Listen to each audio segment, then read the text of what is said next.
함께 묵상할 말씀은 사도행전 12장 1절로 11절입니다.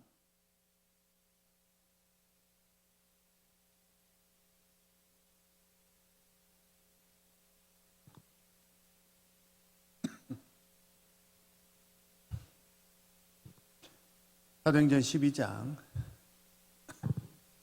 1절로 11절의 말씀 우리 찾으셨으면 함께 읽겠습니다. 12장 1절입니다.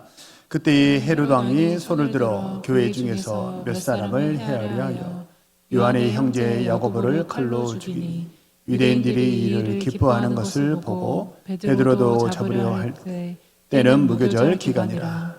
잡음에 옥에 가두어 군인 내식인 네 배에 맡겨 지키고 6월절 후에 백성 앞에 끌어내고자 하더라.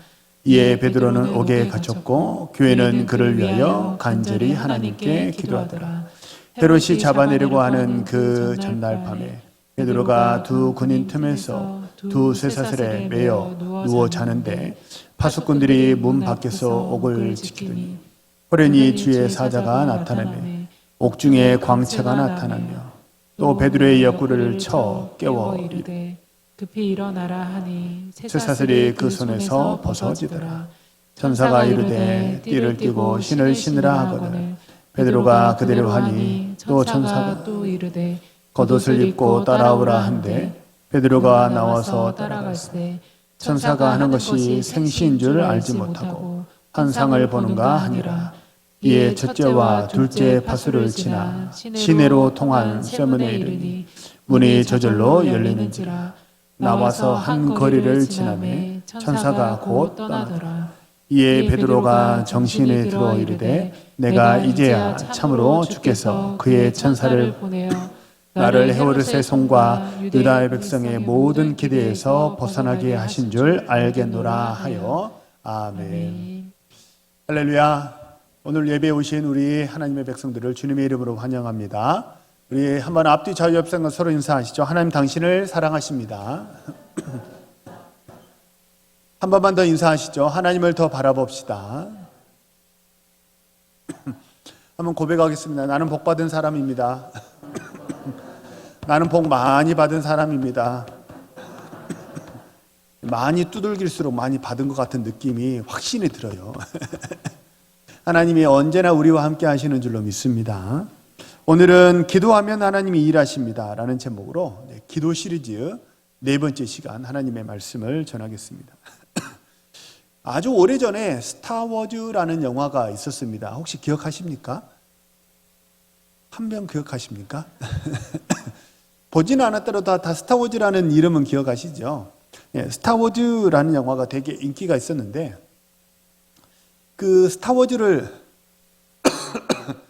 해석하는 그 영화 평론가들 중에 몇몇의 이제 기독교인들이 스타워즈 신학이라는 이름으로 이렇게 글을 정리해 놓은 게 있거든요. 스타워즈 세계관, 마블 세계관, DC 코믹스 세계관, 요즘 영화사마다 어떤 주제를 가지고 영화를 만든다고 하잖아요. 스타워즈도 나름 거기에 성경적인 어떤 세계관이 있다라고 스타워즈 신학이라는 이름으로 혹자들이 이렇게 글을 써놨는데 내용은 뭐냐면 선과 악이 서로 대립하고 싸운다는 것입니다. 거기서 이제 악의 화신 다스베이더하고 선한 사람인 제다이 기사들하고 이렇게 싸우잖아요. 아마 이제 그걸 빗대어서 이렇게 이제 평론을 해놓은 것 같아요. 근데 이 말은 반은 맞고 반은 틀렸습니다. 반이 맞은 것은 선과 악이 서로 대립하고 싸운다는 것입니다. 태초 이래로 가인의 세력과 아벨, 하나님을 경외하는 사람들이 계속해서 이렇게 다툼을 벌이고 있기 때문에 이제 그 말은 맞는 말이라 할 수 있습니다. 악의 세력은 항상 하나님의 세력에 저항하고 하나님의 백성들을 핍박하려 합니다. 근데 반대로 반이 틀린 것은 뭐냐면 악의 세력이 저항하기는 하지만 그렇다고 악의 세력이 선을 제압하거나 선과 대등하게 싸우지는 못한다는 것입니다. 영화에서 보면 막 제다이를 이렇게 죽이기도 하고 때로는 악의 세력이 득세해서 막 권세를 잡기도 하잖아요. 근데 우리가 욥기를 한번 생각해 보세요. 욥기를 보시면 어떠냐면 마귀가 분명 역할을 하긴 하지만 그 마귀의 역할은 어디에 제한되어 있습니까? 하나님의 허락이라고 하는 하나님의 주권 속에 그 마귀의 역할이 제한되어 있거든요. 하나님의 허락하신 그 선에서만 재물은 손대도 좋다 하니까 재물을 손대었고, 몸에 손대도 좋다 하나님의 허락을 득하고 나서야, 그제서야 이제 마귀가 욥을 공격을 했잖아요. 그러니까 어떠냐면 하나님이 허용하시는 시간, 허용하시는 범위, 그 안에서만 마귀는 역할을 하는 줄로 믿으시기 바랍니다. 그러니까 그 범위를 넘어서면, 하나님의 주권이라는 범위를 넘어서 마귀가 마치 무소불위한 권력을 가진 것처럼 주권을 갖고 권세를 가진 것처럼 그렇게 하지는 못한다는 거예요. 하나님에게 주권이 있는 줄로 믿으시길 바랍니다. 자, 하나님에게 주권이 있으니까 어려운 일을 당하면 우리가 어떻게 될까요? 인간적인 힘을 쓰지 마시고 하나님께 나와서 하나님의 모든 악의 세력을 파하는 그 능력의 이름, 그 권세의 이름, 예수의 이름을 의지해서 승리하시는 우리 신실한 주의 백성 모두 되시기를 소망하고 축복합니다. 오늘 우리 같이 읽은 본문도 1절을 보면 헤롯이 성도 몇 사람을 해하였다 이렇게 기록하거든요. 그 중에 야고보가, 2절을 보면 야고보를 죽였다 해요. 야고보를 죽였는데 3절에 보니까 유대인들이 이 일을 보고 기뻐했대요. 이 헤롯이 혈통이 반반입니다. 반은 유대인이지만 반은 이방인이에요. 왜냐하면 헤롯의 아버지가 에돔 사람이기 때문에 그렇습니다. 그래서 아버지 혈통 반은 이방인이고 반은, 어머니 쪽 반은 유대인이에요. 그러니까 유대인들은 뭘 중요하게 여기냐면 혈통을 아주 중요하게 여겼거든요. 근데 유대인들이 보는 관점에서 헤롯은 어떠냐면 반반이니까 이게 온전히 우리가 신뢰하고 따를 만한, 온전히 우리 편은 아니다 이렇게 여겼던 거죠. 그래서 이 헤롯이 유대인들에게 그렇게 지지율이 높지를 못했습니다. 그런데 야고보를 칼로 죽이니까 유대인들이 막 좋아하고 지지율이 올라가더라는 거예요. 그래서 내친 김에 베드로까지 죽이면 이 사람들에게 내가 큰 신임을 얻을 수 있겠다라는 그런 마음으로 어떠냐면 베드로를 죽이려고 했다는 것입니다.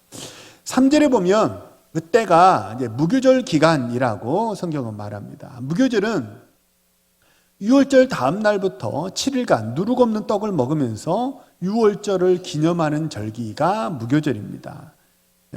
유월절에는요, 순례객이 수십만 명이 왔다고 해요.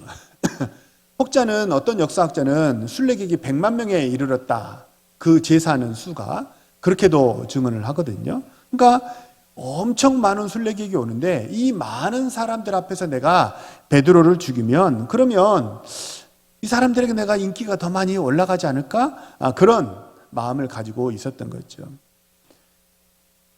악의 세력이 베드로를 포박했고 옥에 가두었습니다. 근데 우리 성도님들 낙심하지 마세요.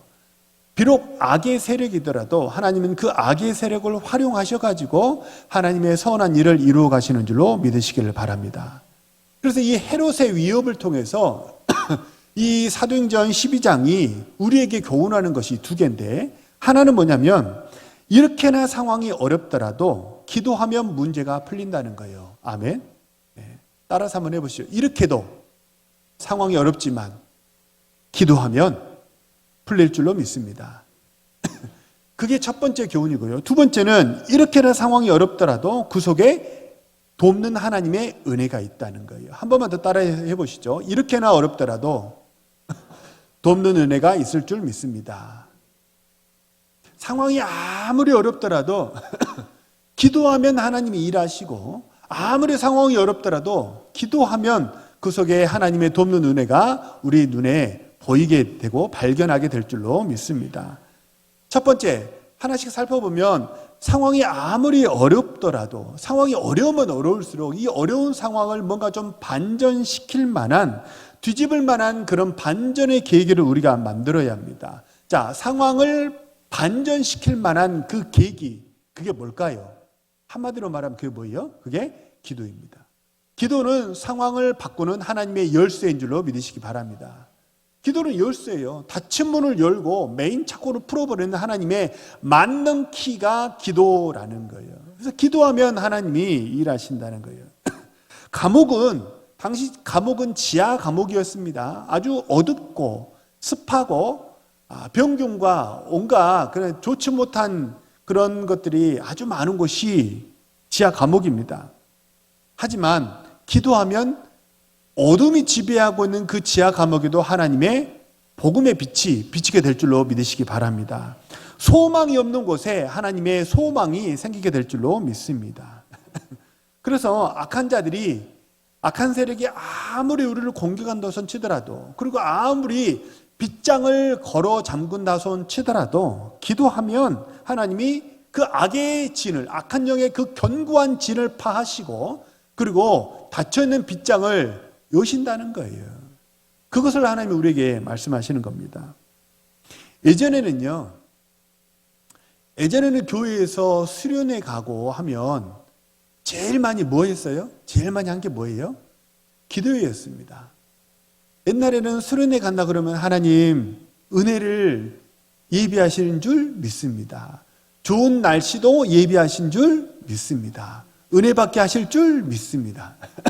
그래서 수련회를 놓고 기도를 많이 했습니다. 근데 요즘에는 수련회 때 수련회 간다고 해도 기도하지 않습니다. 대신 뭘 많이 해요? 회의는 많이 합니다. 문제 생기면 뭐 하면 되는 거예요? 예산으로 그냥 비가 오면 우산 사면 되고 뭐가 부족하면 음식을 채우면 되니까 요즘에는 기도를 잘 하지 않습니다. 회의하면 된다고 생각을 하는 거죠. 예전에는 돈이 없어서 공부를 못하면 하나님 나 좀 도와주세요. 나 길을 좀 열어달라고 그렇게 심하기도 했대. 막 눈물 흘리면서 기도를 많이 했습니다. 근데 요즘에는 돈이 없어서 공부를 못할 것 같으면 어떻게 하죠? 인터넷을 뒤집니다. 뭘 찾는 거예요? 국가장학금? 그걸로 장학금 찾아서 다른 사람이 나에게 주는 장학금 혜택이 뭐가 있을까? 이걸 서칭하기는 하지만 뭐는 하지 않아요? 기도는 하지 않는다는 거예요. 예전에는 가정 문제로 남편이 예수 믿지 않는다는 이유로 또 자녀들이 신앙생활을 하지 않는다는 이유로 교회 와서 기도하시는 분들이 꽤 많았습니다. 새벽에 나와서 울면서 기도하시는 젊은 사람들은 거반 남편들의 구원을 위해서 기도하시는 분들이 아주 많았습니다. 요즘에는 가정에 문제가 생기면 어떻게 하죠? 어디로 가죠? 교회 와서 기도하지 않습니다. 어디로 가죠? 상담센터를 찾아가기도 하고 변호사를 찾아가지 기도하지는 않는다는 거예요. 그래서 예전처럼 우리가 기도하지 않기 때문에 하나님이 일하시지 않는 거지 우리가 기도하면 하나님이 반드시 일하시는 줄로 믿으시기를 바랍니다. 우리 예레미야 33장 2절 3절 너무 잘 아시는 구절이죠. 한번 찾아서 읽어보겠습니다. 자, 예레미야 33장 2절 3절입니다. 이를 행하시는 여호와 그것을 만들어 성취하시는 여호와 그 이름을 여호와라 하는 이가 이같이 이르시도다. 너는 내게 부르짖으라 내가 내게 응답하겠고 내가 알지 못하는 크고 비밀한 일을 내게 보이리라. 문제가 있으세요? 막힌 것이 있으십니까? 하나님께 나와서 기도하시기 바랍니다. 아무리 악한 영의 공격이 거칠고 험하여도 아무리 단단하게 빗장이 잠겨져 있는 것 같더라도 기도하면 하나님이 악한 영의 견고한 진을 파하시고 그 잠겨져 있는 빗장을 하나님의 권세로 그 능력으로 열어 젖히실 줄을 믿습니다. 그래서 뭐 해야 되냐면 우리가 정말 기도해야 된다는 거예요. 기도의 무릎을 회복하시는 이 시간 예배하시는 우리 사랑하는 성도들 되시길 소망하고 축복합니다. 두 번째, 상황이 어려울 때 그때 뭐 해야 되느냐? 그때가 하나님의 은혜를 체험할 때라는 것을 믿으시기 바랍니다. 6절 이하에 보면 감옥에 갇힌 베드로가 뭘 했냐면 잠을 자고 있었대요. 6절에 보니까 두세 사슬에 매어 누워 자는데 그러잖아요. 베드로는 참 이렇게 속이 편한 사람이에요. 이거 언제나 가면 이렇게 머리만 대면 잠을 잘 자는 것 같아요. 베드로는 변화산에서도 잠을 잤고 또 이 감옥에 갇혔는데도 잠을 자고 겟세마네 동산에서도 잠을 잤죠. 베드로의 일생을 쭉 놓고 보면 하프입니다. 절반은 뭐냐면 실수했다는 이야기가 절반이고 절반은 뭐예요? 그 중요한 순간에는 반드시 베드로가 뭘 했어요? 잠을 잤어요. 주께서 사랑하시는 자인 것 같습니다. 근데 베드로가 잠을 잤는데요. 자, 보세요. 베드로가 잠을 잤는데 손에 쇠사슬이 벗어졌습니다. 누가 하신 거예요? 하나님이 하셨죠. 베드로가 그 감옥에서 나오도록 길을 안내했다고 해요. 누가 안내했어요? 하나님이 하셨죠. 그때 간수의 눈을 가려서 간수가 보지 못하게 한 게 누구예요? 하나님입니다. 옥문을 열어준 건 누구예요? 하나님이에요. 하나님이 다 하셨어요. 자, 하나님이 모든 계획을 다 예비하시고 눈을 가리시고 착고를 풀어주시고 문을 열어주시고 길을 안내하시고 하나님이 다 하셨다는 거예요. 하나님이 이렇게 우리를 위하여 다 예비하시고 베드로를 위하여 다 예비하셨을 때 그때 베드로는 뭘 했어요? 그때 베드로는 뭐 했어요? 잠잤어요. 그때 베드로가 한 것이라고는 잠잔 것밖에 없습니다. 베드로가 내가 여기서 감옥에 내가 여기 있을 사람이 아니지. 내가 하나님이 이래야 되는데 내가 여기 이러고 이렇게 있을 수가 없지. 여기를 어떻게 빠져나가야지? 막 계획하고 궁리하고 막 간수들을 구워 삼고 막 이렇게 열심히 노력해가지고 베드로가 나온 게 아니라는 거예요. 베드로는 한 게 뭐밖에 없어요? 잠잔 것밖에 없어요. 근데 하나님이 모든 계획을 다 예비하시고 길을 준비하시고 능력과 권세로 닫힌 모든 문을 다 여신 줄로 믿습니다. 우리 구원도 마찬가지입니다. 우리가 구원받아서 이렇게 하나님의 은혜 속에 이렇게 신앙생활 하는데 사실 우리가 구원을 위해서 뭘 했죠? 우리는 한 게 아무것도 없습니다. 마치 베드로가 잠을 잔 것처럼 우리는 죄 가운데서 엎드려져 풍덩 죄의 바다에 빠져 있었던 것밖에 우리가 한 게 없어요.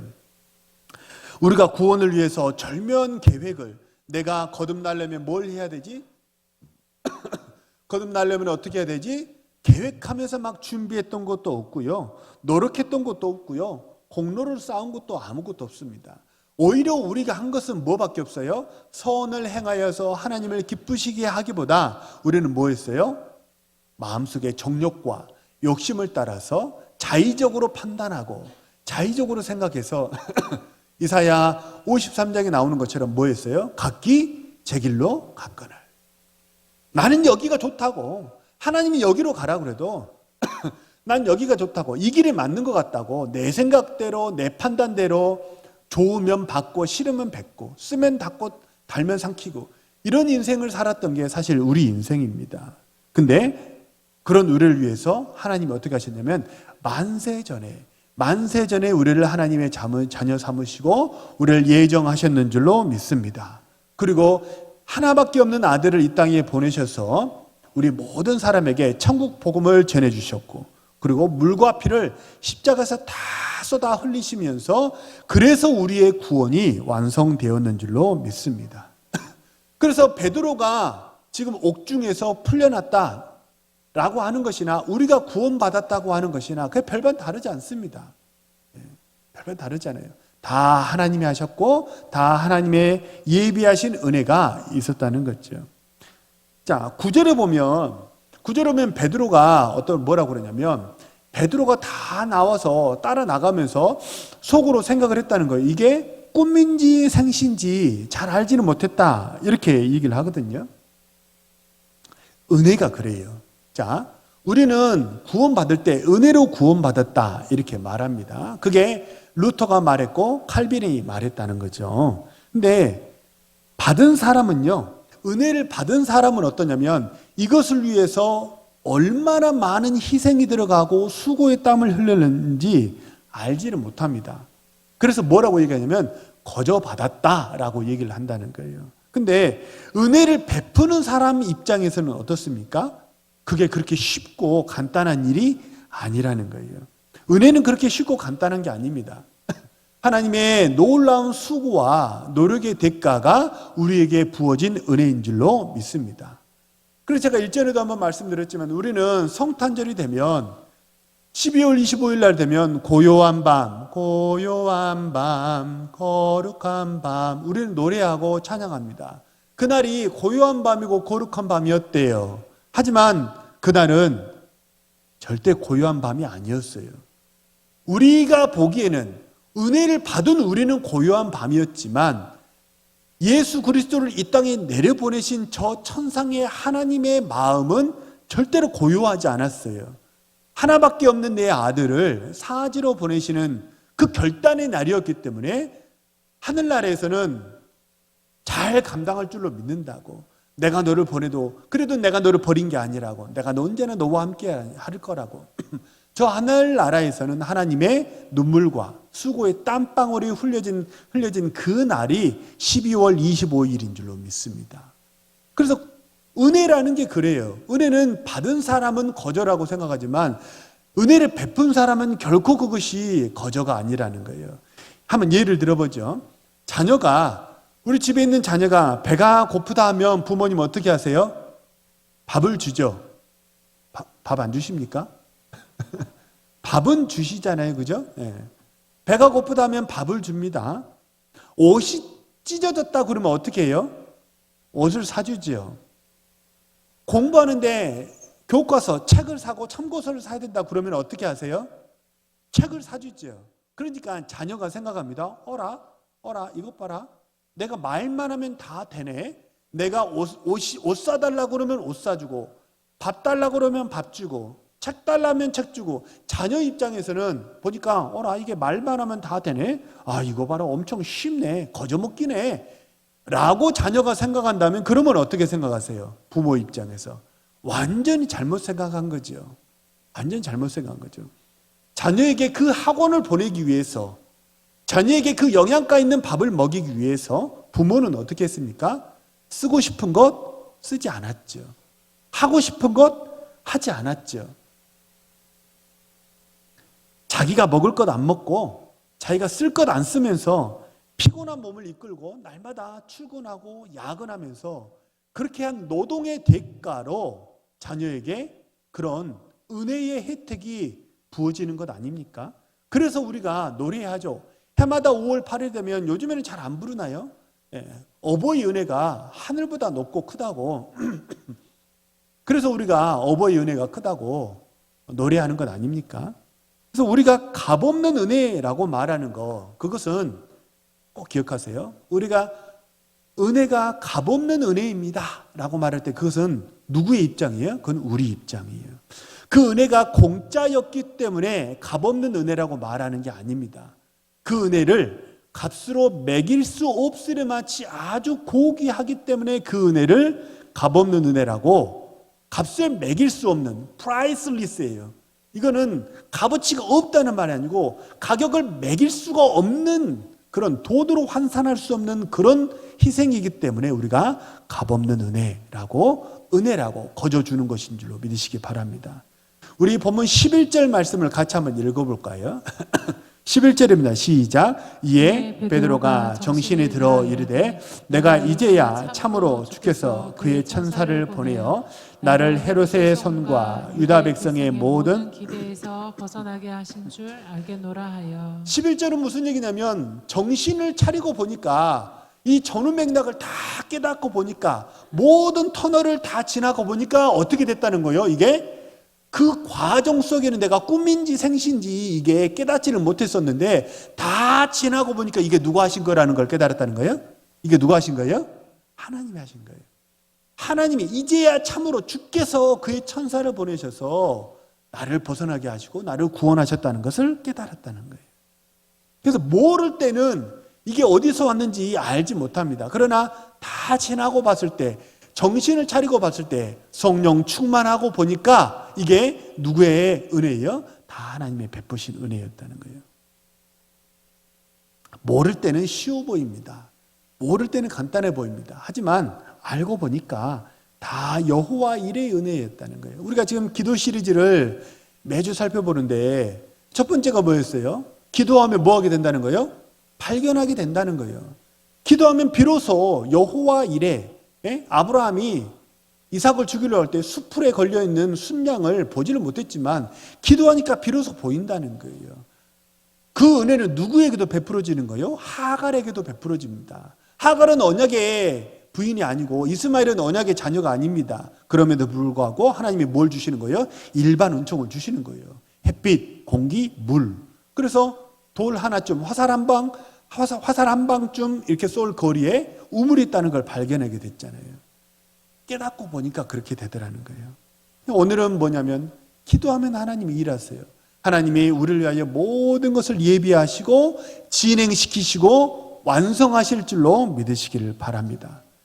예전에 아주 오래전에 우리 이제 제가 어렸을 때 교회에서 목사님, 우리 아버지 세대 목사님들이 이렇게 막 설교하실 때 많이 들으셨던 예화인데, 좋을 때는 발자국이 4개였어요. 그런데 힘들고 어려울 때 발자국 몇 개였어요? 2개였어요. 왜 2개였어요? 네. 하나님, 그 좋을 때는 내 옆에 계시더니 힘들고 어려우니까 나 떠나신 거예요? 수틀리니까 뭔가 계산이 달라지셨어요? 왜 이렇게 나를 혼자 두신 거예요? 하나님께 불평하고 원망했습니다. 근데 그게 아니었죠. 네가 힘들고 어려울 때 내가 너를 업고 걸었다는 거예요. 그 발자국이 네 발자국이야? 아니에요. 하나님의 발자국이었다는 거예요. 우리가 힘들고 어려울 때 하나님은 우리를 업고 걸으시면서 우리와 함께 하시는 줄로 믿으시기를 바랍니다. 그리고 이렇게 힘들고 어려울수록 우리가 2가지에 깊어져야 돼요. 힘들고 어려울수록 불평과 원망과 짜증만 내지 말고 우리가 이때가 하나님의 은혜를 체험할 때라 생각하고 2가지 깊어져야 됩니다. 하나가 뭐냐면 기도에 깊어지시기를 소망합니다. 기도하면 하나님이 예비하시고 아멘, 진행하시고 아멘, 이루실 줄로 믿으시기를 바랍니다. 또 하나는 우리가 눈에 보이지 않아서 그렇지, 눈에 가려져서 그렇지, 분명 숲풀에 걸려있는, 그 뿔이 걸려있는 하나님의 예비하신 여호와 일의 축복이 있는 줄로 믿으시기를 바랍니다. 그래서 우리가 어려울수록 하나님이 나에게 예비하신 은혜가 있구나, 어려울 때 나에게 뭐 하라는 사인이에요? 기도하라는 사인이시구나, 이렇게 하나님의 영적인 음성을 잘 분별하시고 세월로 의지할수록, 세월이 지나갈수록 의지할 건 하나님밖에 없어요. 사람 의지하지 마시고 내가 비축해 놓은 내 지혜, 내 재산 의지하지 마시고 오직 하나님만 의지하심으로 온전히 승리하시는 우리 신실한 주의 백성 모두 되시기를 소망하고 축복합니다. 우리 주신 말씀을 놓고 하나님 말씀에서 통성으로 기도합니다.